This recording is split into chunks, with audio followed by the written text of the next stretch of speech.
The morning sun peeked through the tall glass windows of Dr. Maya Richardson's penthouse apartment as she carefully packed her leather briefcase. At 42, she had achieved what many would call the American dream, but Maya knew better than most that dreams didn't just come true. They were built with determination, countless sleepless nights, and an unwavering spirit. Standing in front of her full-length mirror, Maya straightened her crisp navy blazer and checked her reflection one last time. Her dark skin glowed with confidence, and her naturally curly hair was styled in a professional updo. 20 years of working in medicine had taught her that appearance mattered, especially for someone who had to break barriers at every turn. Another big day, she whispered to herself, picking up her phone to check her morning schedule. As the newly appointed CEO of MedTech Innovations, her calendar was always full, but today was special. The private jet was scheduled to take her to Geneva for the International Medical Conference, where she would present her groundbreaking surgical robot design to the world's top medical professionals. The drive to the executive airport terminal was smooth, with her trusted driver James handling the early morning traffic with expertise. Maya used the time to review her presentation notes one more time, even though she knew every word by heart. The surgical robot she had designed would make complex brain surgeries safer and more precise, potentially saving thousands of lives. "We're here, Dr. Richardson," James announced, pulling up to the exclusive terminal entrance. "Would you like me to wait?" "No need, James," Maya replied with a warm smile.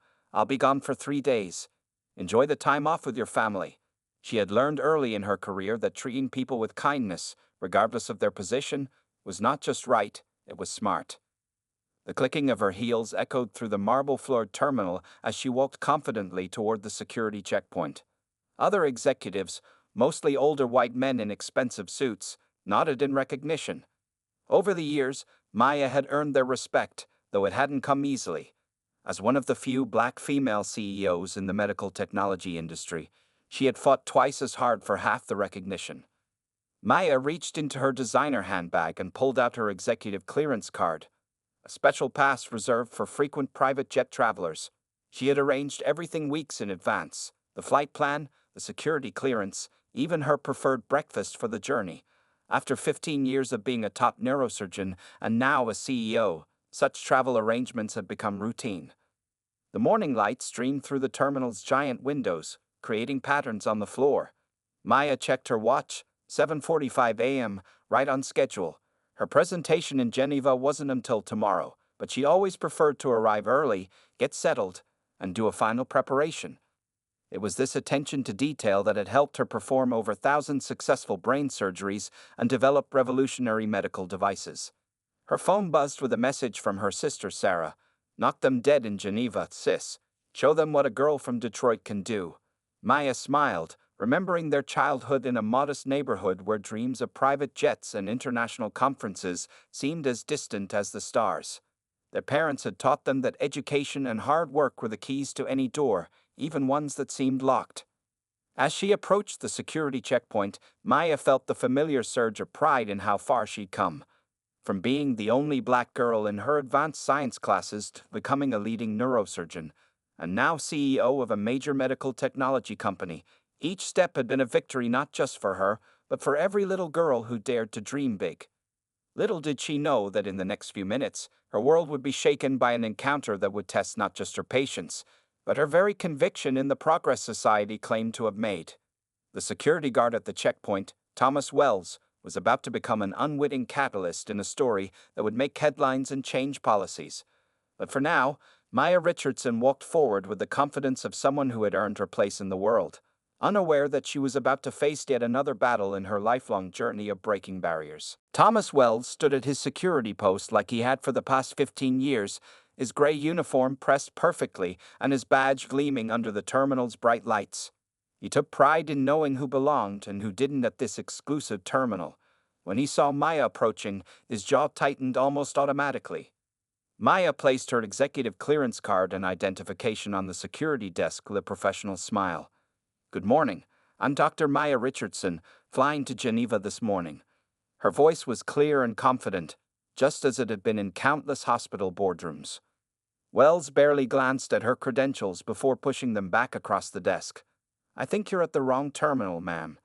The main passenger terminal is 2 buildings over. His voice carried a tone that Maya had heard too many times before, that particular mix of dismissal and false politeness. No, I'm at the correct terminal, Maya replied calmly, sliding her documents forward again. I have executive clearance for private jet access. My flight is scheduled for 8:30 a.m. Wells picked up her credentials this time, turning them over slowly as if searching for flaws. These look irregular to me. Where did you get these? His question hung in the air, heavy with implication. Maya felt her heart rate increase slightly, but her expression remained composed. Years of performing complex brain surgeries had taught her to stay calm under pressure. These credentials were issued by the Aviation Authority 3 years ago. I'm the CEO of MedTech Innovations, and I regularly use this terminal. CEO? Wells let out a short laugh. Listen, lady, I've been working here for 15 years. I know all the CEOs who come through here. He reached for his radio. I'm going to need to call this in. Other travelers began to slow their pace, watching the scene unfold. Maya noticed their stares but kept her focus on Wells. She discreetly reached for her phone, opened the camera app, and placed it on the desk, making sure it was recording. Security backup to main checkpoint. Wells spoke into his radio. I've got a situation here with some suspicious credentials. He emphasized the word suspicious while staring directly at Maya. Within minutes, 2 more security guards arrived. Maya noticed how they immediately positioned themselves on either side of her, as if she were a threat. The irony wasn't lost on her. She had saved countless lives in her operating room, including many law enforcement officers, yet here she was, being treated like a criminal. Is there a problem here? A sharp voice cut through the tension. Sarah Chen, CEO of a major tech company and a regular at the terminal, approached the security desk. Her presence seemed to change the atmosphere immediately. Ms. Chen. Wells straightened up, his tone shifting to one of respect. Just checking some irregular credentials here. Sarah looked at Maya's documents still lying on the desk. Her eyes widened in recognition. Dr. Richardson, the neurosurgeon who developed the new surgical robot. I saw your presentation at the Medical Innovation Summit last month. It was brilliant. The change in Wells' face was almost comical. His confident smirk faltered as he watched the 2 women interact. Other security guards began to shift uncomfortably. These credentials seem perfectly in order to me, Sarah continued, picking them up. In fact, Dr. Richardson's company is one of our major technology partners. She turned to Wells, her voice cool. Is there some other issue here?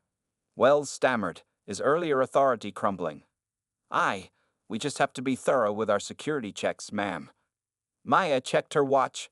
8:20 a.m. Her scheduled flight time was in 10 minutes, and the pre-flight checks hadn't even begun. This delay would cost her hours of valuable preparation time in Geneva. I'll need to speak with your supervisor, Maya said firmly, picking up her phone. And I'd like a copy of the security incident report you're required to file. Her voice was steady, but inside, a familiar fire was building, the same determination that had driven her from a Detroit classroom to the operating room, and now to the boardroom. The morning sun continued to stream through the terminal windows, illuminating the scene in harsh clarity. What should have been a routine check-in had become yet another battlefield in the ongoing war against prejudice. But Maya Richardson hadn't become a neurosurgeon and CEO by backing down from challenges. This was no longer just about catching a flight. It was about ensuring that no one else would have to face this same treatment again. The terminal's atmosphere grew heavier as more staff members gathered around the security checkpoint. Maya stood her ground, phone still recording, while Sarah Chen's presence had created an unexpected shift in the power dynamic. Behind the desk, Thomas Wells kept glancing nervously at his radio, as if hoping for rescue from his supervisor. 2 young customer service agents whispered nearby, not realizing Maya could hear their conversation. That's the 3rd time this month, one muttered to the other. Remember what happened to the Brazilian executive last week? Yeah, Wells gave him such a hard time he almost missed his meeting in London, the other replied softly. But nobody does anything because his brother-in-law is the head of terminal operations. Maya's trained surgeon's ears caught every word. She had spent years picking up subtle sounds in the operating room, the slight change in a heart monitor's beep, the whispered concerns of nursing staff. Now these skills were serving a different purpose. an older janitor who had been slowly mopping the same spot for the past 10 minutes, caught Maya's eye. He gave her a knowing look and subtly nodded toward the far end of the terminal, where an elderly black woman in a business suit sat watching the scene. Maya recognized her as Patricia Thompson, one of the terminal's longtime customer service managers. Patricia's eyes met Maya's, and in that brief exchange, volumes were spoken. The older woman's expression carried years of witnessed injustices, of battles fought and lost, of silence maintained to protect her position. But today, something was different. Patricia stood up and walked slowly toward the gathering. "Mr. Wells." Patricia's voice was quiet but carried authority earned from 25 years of service. "I've personally checked in Dr. Richardson several times over the past year. Her credentials are valid." Wells shifted uncomfortably. "Mrs. Thompson, with all due respect, security protocols." "Security protocols that you seem to apply quite selectively," Sarah Chen interrupted, her fingers flying over her phone's keyboard. "I just checked my emails from the past month. 3 separate complaints about discriminatory treatment at this checkpoint, all during your shifts." More staff members were gathering now, and Maya noticed something interesting. The younger employees were standing closer, their phones partially hidden but clearly recording. The older staff members stayed back, years of institutional caution evident in their posture, but their eyes told different stories. A young baggage handler approached the group, his hands nervously playing with his safety vest. "Dr. Richardson." I have videos of other incidents. Been collecting them for months, but didn't know what to do with them." His voice shook slightly, but his eyes were determined. "What Mr. Wells did to that Nigerian doctor last month wasn't right." Wells' face turned red. "You can't record in the security area. That's against protocol." "Actually," Maya spoke up, her voice carrying the same calm authority she used in the operating room, "TSA regulations allow recording of security checkpoints as long as it doesn't interfere with screening procedures. I researched this thoroughly after hearing about previous incidents at this terminal." The morning sun now streamed directly through the terminal's windows, illuminating the scene like a spotlight on a stage. Maya looked around at the gathered faces, young and old, different races and backgrounds, all watching this moment of truth unfold. Patricia Thompson stepped closer, her voice barely above a whisper but filled with years of suppressed truth. "There's more, Dr. Richardson, so much more. The switch schedules to target certain travelers, the random extra screenings, the delayed paperwork for specific international flights." Sarah Chen was still typing on her phone. "I'm messaging our company's legal team. This goes beyond one security guard's bias. This is systematic discrimination built into the terminal's operations." Maya felt the weight of the moment. What had started as a simple flight delay was unraveling years of hidden injustice. Her missed conference in Geneva now seemed less important compared to the opportunity before her, the chance to create real change in a system that had silently hurt so many. As if on cue, her phone buzzed with a message from her company's board of directors. "Take whatever action you deem necessary. You have our full support." Maya looked up, her decision made. This terminal's culture of discrimination was about to face its biggest challenge yet, and she was uniquely positioned to lead that change. The terminal clock showed 9:15 a.m. Maya's flight had already departed without her. The morning sun now filled the entire terminal, and the growing crowd of onlookers created a circle around the security checkpoint. Thomas Wells stood rigid behind his desk, his earlier confidence replaced by visible nervousness as more people came forward with their stories. Sarah Chen was now on her phone with someone important, judging by her tone. "Yes, Mr. Peterson, I understand it's early in London, but as a major shareholder in this terminal, I need you to hear this." She walked a few steps away, her voice carrying authority even across the ocean. A young man in a pilot's uniform stepped forward, removing his cap respectfully. "Dr. Richardson, I'm Captain James Mitchell. I was supposed to fly you to Geneva today." He looked uncomfortable but determined. "I've seen Mr. Wells do this before. Last month, he made a black executive go through extra screening while letting others walk through.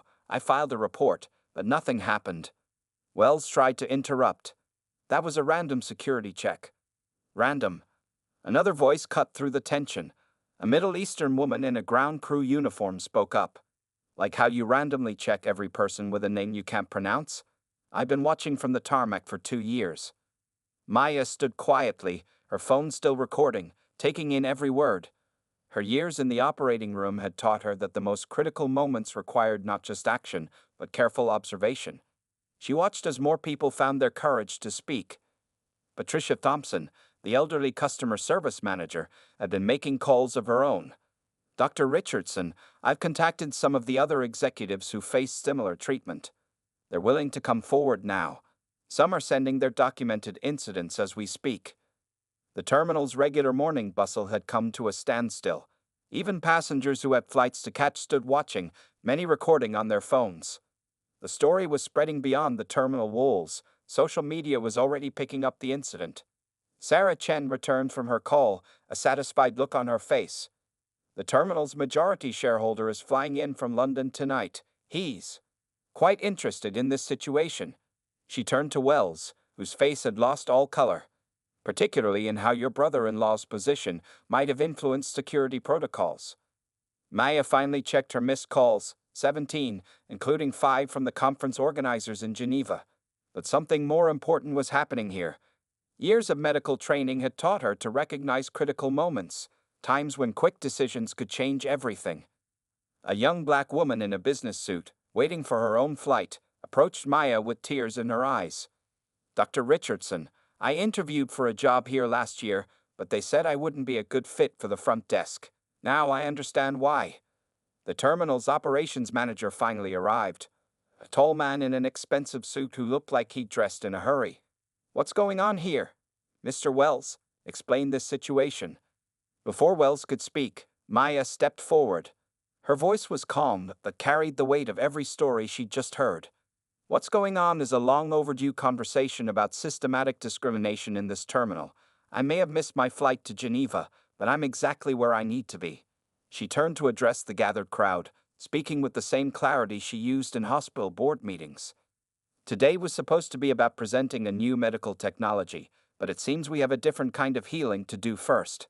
Every person who has been afraid to speak up, every traveler who faced unfair treatment, every employee who felt powerless, your voices matter.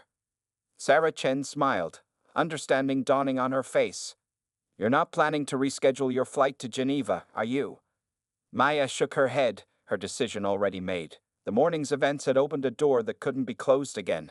As a surgeon, she had sworn an oath to heal, and right now, this terminal needed healing more than any conference needed her presentation. No, she replied, looking directly at Wells, who couldn't meet her gaze. I think I have more important work to do right here. By noon, Maya's temporary office had become the terminal's first-class lounge. Laptops and phones covered the elegant coffee tables, and the space buzzed with purposeful energy. Sarah Chen had postponed her own flight to Singapore, instead sitting cross-legged on a leather couch as she coordinated with her legal team. Dr. Richardson, a young woman poked her head through the door. Channel 7 News is outside. They're requesting an interview. The morning's events had spread quickly across social media, with Maya's recorded video already reaching hundreds of thousands of views. Maya looked up from her laptop, where she'd been writing emails for the past 2 hours. Tell them we'll provide a statement tomorrow. Today is about gathering information. Her surgeon's precision was now focused on documenting every instance of discrimination at the terminal. Patricia Thompson sat nearby, her decades of customer service experience proving invaluable. I've heard from 12 more executives who faced similar treatment, she said, updating a spreadsheet. They're sending their testimonies and evidence. Maya's phone buzzed with a message from Dr. James Wilson, a black cardiologist who'd faced similar treatment at another private terminal in Chicago. This isn't just happening here, she announced to the room. It's a pattern across multiple executive airports. Sarah looked up from her phone. My team found something interesting. The security training manual was changed 3 years ago. The new version gives individual guards more discretion in screening procedures. Guess who approved those changes?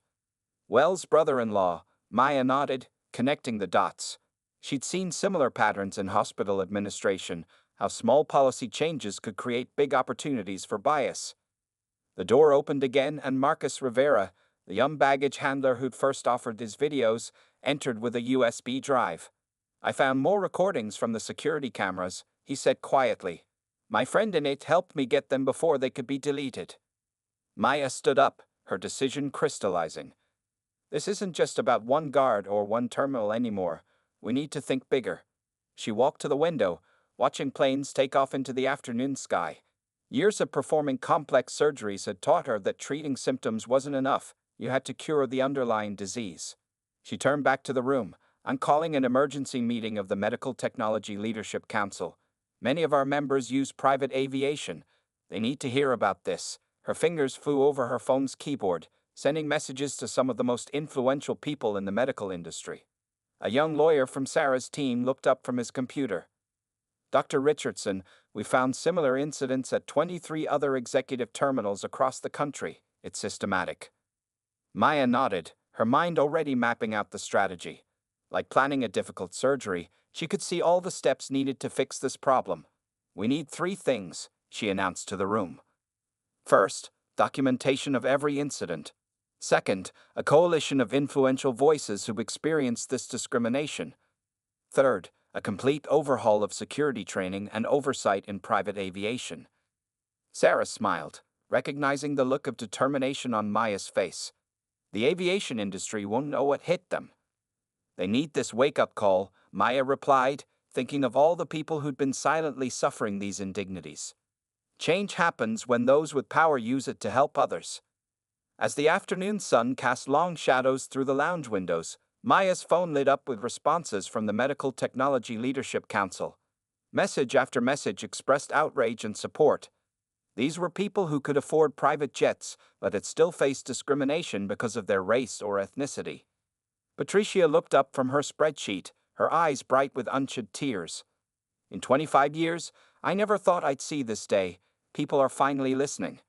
Maya walked over and squeezed the older woman's shoulder. They're not just listening. They're going to act. She looked around the room at the diverse group of people who'd come together. Executives, lawyers, airport staff, all united in purpose. The missed flight to Geneva no longer mattered.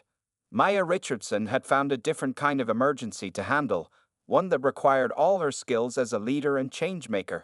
And just like in the operating room, failure was not an option. 1 week after the incident, Maya sat in a downtown law office, surrounded by stacks of documents and testimonies. The wall-mounted TV silently played news coverage of the growing controversy. Her own face appeared frequently in the footage, along with shots of the terminal where everything had started. Look at this, Sarah Chen said, pushing a folder across the conference table. Security incident reports from the past 3 years. Notice anything strange? Maya opened the folder and studied the papers inside. Her medical training had taught her to spot patterns, and this one was clear. The numbers don't match, she said, frowning. The official reports show only 12 discrimination complaints, but we have evidence of over 100 incidents. Linda Martinez, the lead investigator from the civil rights law firm they'd hired, nodded.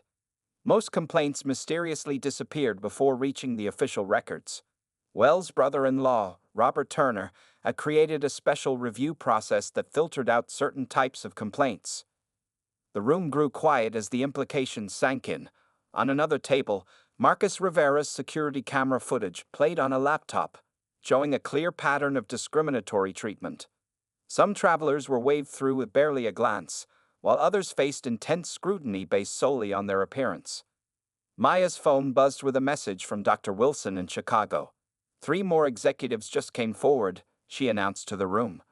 All experienced similar treatment at different terminals. One of them is a Nobel Prize winner in chemistry.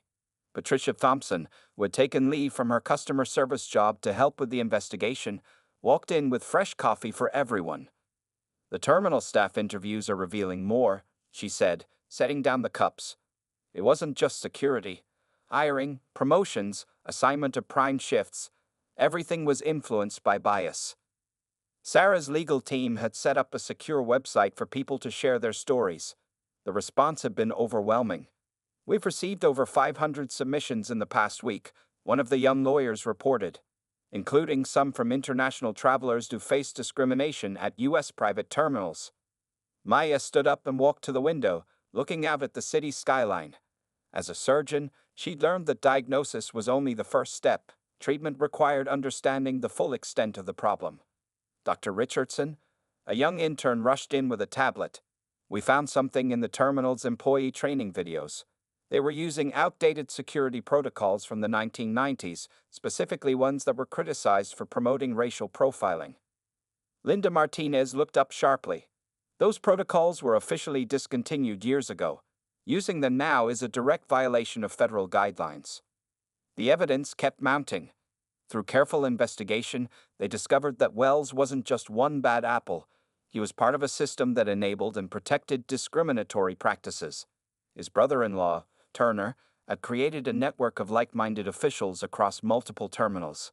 It's like a cancer, Maya said, her medical mind making the connection. It started in one place but spread throughout the system. And like cancer, we need to remove not just the visible tumor, but all the affected tissue. Sarah's phone chimed with an email alert. The Aviation Authority just agreed to a full audit of all private terminals, she announced. They're sending investigators next week. Maya nodded, but her mind was already moving to the next step. As a surgeon, she knew that exposing a problem wasn't enough. You needed a plan to fix it. She walked to the whiteboard and began writing. We need 3 things, she said, her marker squeaking against the board. First, accountability for past discrimination. Second, complete overhaul of training and protocols. Third, new leadership that reflects the diversity of travelers. Linda Martinez smiled. The evidence we gathered is strong enough to force all 3 changes. A junior lawyer burst into the room. You need to see this, he said, turning up the TV volume. The news was showing Thomas Wells being escorted from the terminal, while his brother-in-law Turner faced reporters outside his office. Maya watched the scene unfold, feeling no satisfaction in their downfall. This wasn't about punishment, it was about transformation. Just as she had revolutionized brain surgery with her new techniques, she was now helping to revolutionize an industry that had clung to its biases for too long.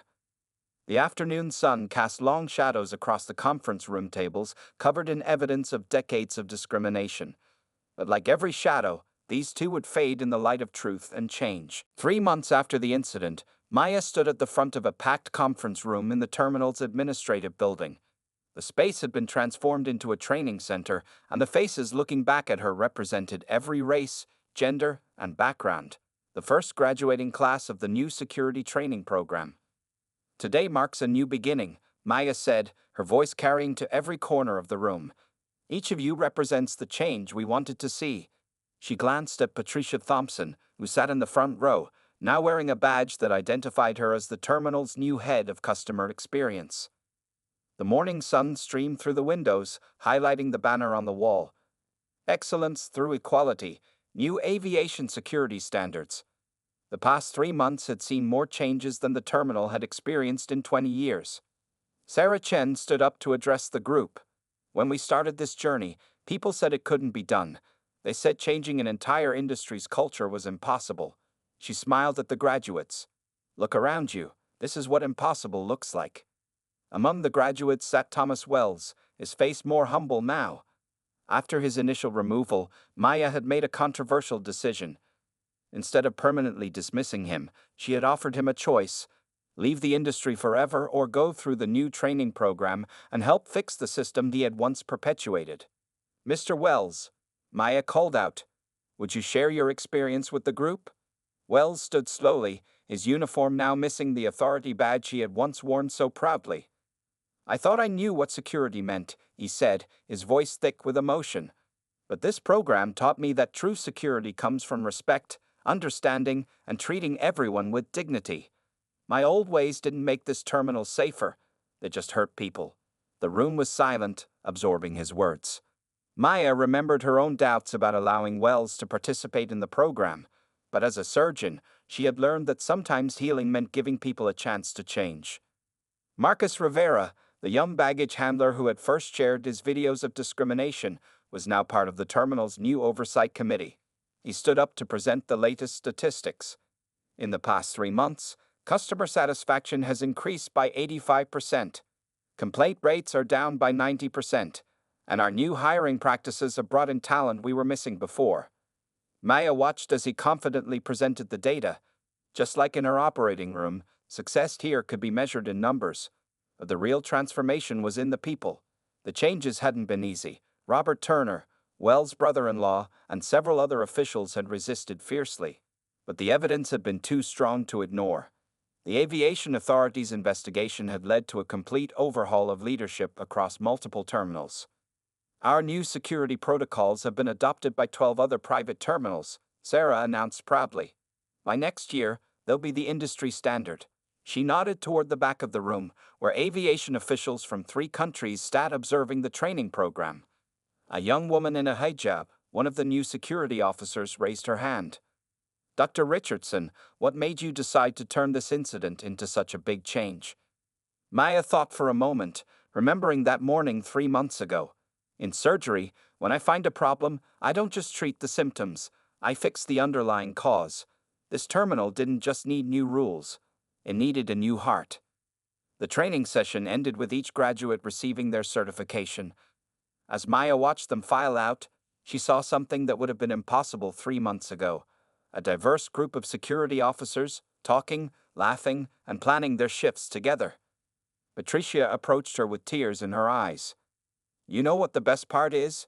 She said softly. The children who come through here now see people who look like them in every role. They're learning that they can be anything. Maya nodded, thinking of her own journey from a Detroit classroom to becoming a neurosurgeon. Sometimes the biggest barriers we break aren't the ones in front of us, she replied. They're the ones in people's minds. The afternoon sun cast a warm glow over the terminal, where planes took off and landed in a steady rhythm. But now, each arrival and departure carried a new promise. The promise of equal treatment, respect, and dignity for every traveler who passed through these doors. 1 year had passed since that fateful morning when Maya Richardson faced discrimination at the terminal's security checkpoint. Now, she stood in the same spot, but everything was different. The terminal buzzed with diverse voices, and the security area operated with a smooth efficiency that came from respect rather than fear. Good morning, Dr. Richardson, called out Aisha Khan, the terminal's new head of security.